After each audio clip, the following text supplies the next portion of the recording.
মোট 203টি চেক আমরা গ্রহণ করেছি। আজকে এখানে আমরা সমন্বয় পরিষদ কর্তৃক সংগৃহীত ত্রাণের অর্থ প্রদান করার জন্য তারা এখানে এসছে। আমি তাদেরকে স্বাগত জানাচ্ছি। তো আমার যেটা অনুভূতি আজকে আপনাদেরকে এখানে ডেকে বলার কারণটাই হচ্ছে এটা তাদের সংগ্রহিতটা ত্রাণ নয়, এটা বাংলাদেশের ত্রাণ।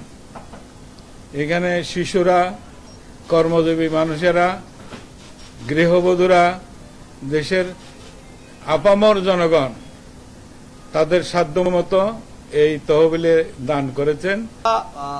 প্রধান উপদেষ্টার যে তহবিল, সেখানে আমরা 8 কোটি টাকা আজকে আমাদের মাননীয় উপদেষ্টা মহোদয়ের কাছে আমরা হস্তান্তর করব। সেটি আসলে আমরা এজন্য সিদ্ধান্তটি নিয়েছি যে আমরা আসলে কেন দিব, এই প্রশ্নটি আসতে পারে, এই জন্য আমি বলছি। এটা হচ্ছে ইতিপূর্বে আপনারা জেনেছেন যে ইতিমধ্যেই ত্রাণ মন্ত্রণালয় থেকে একটি বন্যা পুনর্বাসন, জাতীয় বন্যা পুনর্বাসন কমিটি করা হয়েছে এবং বন্যা কবলিত জেলাগুলোতে ছাত্র প্রতিনিধিদের নিয়ে আরো যারা দায়িত্বশীল রয়েছেন জেলা পর্যায়ে তাদেরকে নিয়ে একটি কমিটিও করা হয়েছে, সেখানেও আমাদের প্রতিনিধিরা রয়েছেন।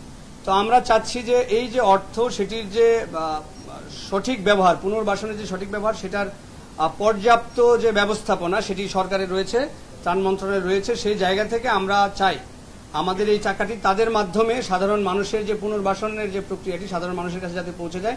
এখানে যেহেতু আমরাও প্রতিনিধি হিসাবে রয়েছি, আমরা ওয়াচডগ হিসাবে আমরা এটার আমাদের জায়গা থেকে আমরা তদারকি করব। আশা করি তারাও আমাদের সহযোগিতা করবেন, আমরাও তাদেরকে সহযোগিতা করব।